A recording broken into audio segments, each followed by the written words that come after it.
Good evening. In a rare admission, traditional owners who support the gigantic gas development north of Broome say they had no choice.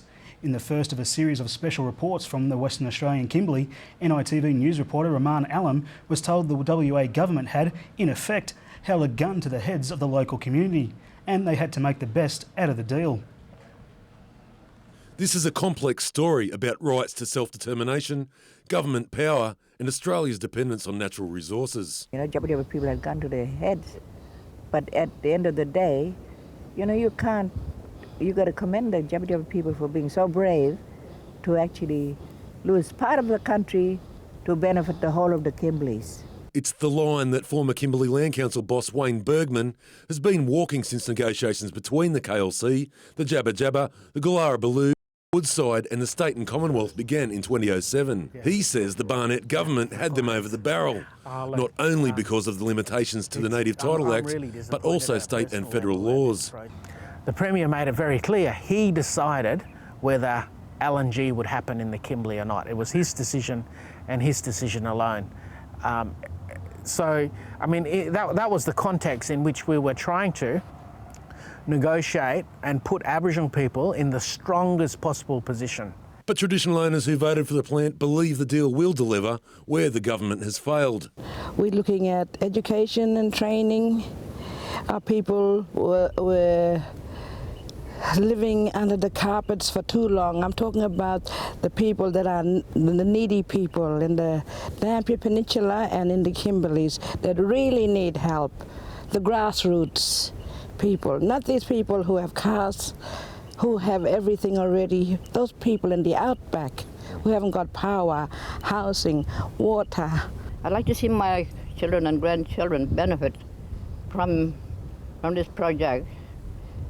The reason why I agreed is just for my next generation, and not only them, my people, my Aboriginal people in the Kimberley. It's not quite clear whether the negative effects on environment and culture will be outweighed by the deal's benefits package. We're saying the Commonwealth need to step up to the plate and contribute to dealing with the ripple effects of this project. Traditional owners' commercial compensation money should not be used to deal with social outcomes that are normal responsibilities of government. And traditional owners won't have access to country at James Price Point and surrounds. Where the precinct is built, you won't have free access on it. I mean, let's be clear that this is an LNG facility and it will have strict controls and nobody will have free access on it. The project will destroy country where it's built. You can't make an omelette without breaking an egg. But division in a community is created when family is pitted against family in such an important fight. We lived as brothers and sisters before all this came up, you know, all this thing what is happening today. It really hurts, and it makes you feel sad. And there's an opportunity there, you know, that we can share with other people, with our own Indigenous people. The former KLC boss sticking with his belief that they have done what is best for the people in trying times. Native title rights do not give traditional owners the ultimate right to reject a project. Aboriginal people all over the country are faced with the same dilemma. You either get on board and do the very best you can for Aboriginal people, or you suffer at your own peril. History will show if the LNG hub and its promoted benefits will reduce the suffering of the people of the Kimberley or merely benefit a select few. Rahman Alam, NITV News in Broome. And the new CEO of the Kimberley Land Council, Nolan Hunter, says it has done everything it possibly can to ensure the best outcome for traditional owners. It's the fact that there are laws that determine what rights people have. We have some very limited rights under native title, and we have tried to use that to the best of our abilities to put traditional owners in the strongest possible positions in order to make decisions. But at the end of the day, as you and a lot of people have seen, the government can still just go ahead, issue a compulsory acquisition order and take the land. All we have done is to ensure that traditional owners' rights and interests are properly observed as is consistent with native title law. as is consistent with the UN Declaration of the Rights of Indigenous People, free, prior and informed consent and all of those things. And the most significant thing is that the KLC has never ever made a decision about accepting the gas. This was a decision for the traditional owners. We have made sure that there was an adequate process of consultation and engagement with the relevant stakeholders, and insofar as the process is concerned, we have 3 federal court judgments attesting to our due diligence in terms of the process that we have had to undertake under the Native Title Act. There are many things that have to be resolved that are still yet outstanding in relation to what the traditional owners have asked for. One of the strong things that are coming out of the Kimberleys over the years is the strength of Kimberley Aboriginal people. So if that's any indication, I believe that people will and do respect each other and do have the capacity and ability to work together.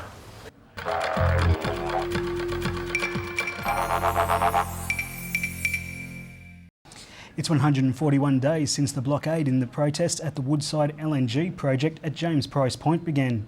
In that time, there have been dozens of arrests, but the protest goes on. Continuing our series of special reports from the Kimberley, Rahman Alam spoke to people at the blockade.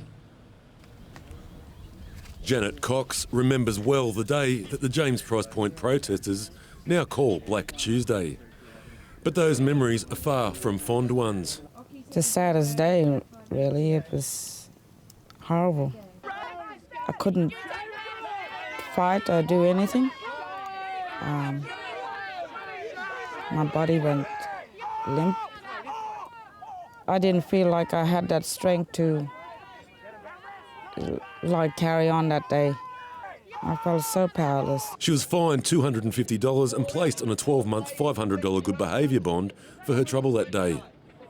She says this place is too important to leave and nothing will deter her from trying to protect it. Yeah, as long as it takes. I will be here. When this is finished, I'll still be here. I've come out here to see where I belong, and I know it's here. I feel very strong about it. You know, sort of everywhere I travel with the old people, I feel so strongly connected. Janet Cox isn't alone in her quest to protect this place. People have come from all over the country, like Murray Greschler, who left his tour business on the New South Wales North Coast to be here. As I arrive, he's being issued with a move-on notice. I've got to move on immediately, but I've got 24 hours before I'm allowed back here. Okay. Or anywhere along these roads. Did they explain why that is? Because I was breaking the law. How were you breaking the law? By blocking traffic, by blocking the road. Were you standing on the road? Yeah. It's become a predictable daily routine for protesters and Woodside workers. Every morning we wake up and we do this. Every afternoon we do the same. So it reminds me of that, I don't know if you ever saw that Warner Brothers cartoon with the dog and the sheepdog yeah, where and they the clock wolf. on together Yeah. and then they go berserk and try and kill each other and then they clock off and then they're friends again. It's a bit like that. Yeah. Further on down the road is the Walmondon Tent Embassy. But any ambassadorial status is not recognised by the Western Australia Police Force. Obviously this is part of an ongoing investigation. If you're going to record that and that's going to be relevant to the investigation, we may well seize that as part of the investigation. Just so you're aware. Yeah. Okay. The police are looking for a camper who allegedly assaulted a Woodside worker the previous day near the entrance to the exploration compound, several kilometres up the road. He's eventually arrested and taken to the Broome Watch House for further questioning. It's a strange standoff to witness. Back at the blockade, Janet Cox reads from a statement to the court. Indigenous people have the right to maintain and strengthen their distinctive spiritual relationship with their traditionally owned or otherwise occupied and used lands. The future of this place rests in the hands of the Federal Minister for the Environment, Tony Burke, with a final decision due early next year. We look after one another and we share the country. We share the land with people. We need to take care of it, and it's there for them to enjoy too. If Mr Burke approves the deal, Woodside will be free to share and enjoy it with their Browse LNG joint venture partners. Rahman Alam, NITV News, James Price Point.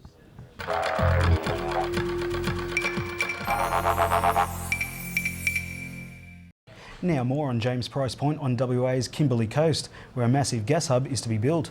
The location has great significance for traditional owners, and they explain to reporter Rahman Alam what the areas mean to them. These two men have always walked this country. But if the controversial Woodside LNG precinct is built here, they fear they'll no longer be afforded that basic right. The thing is, it's going to be the second biggest plant in the world. It's closing us off our country. Exactly. Could you explain for people out there that don't know about your culture that if you don't have access to your land... You can't practice your law and culture. Songline's originally from Bulgaria, which is dream time here in this country. And that thing's been passed down from one generation to the other, unbroken. And word for word, that story is like, it tells you things you can do and you can't do, you know, it's within the tribal system. Jabba Jabba and Galarabaloo songlines exist here, and with an inevitable lockdown, there are also fears for the cultural welfare of future generations. This is our uni.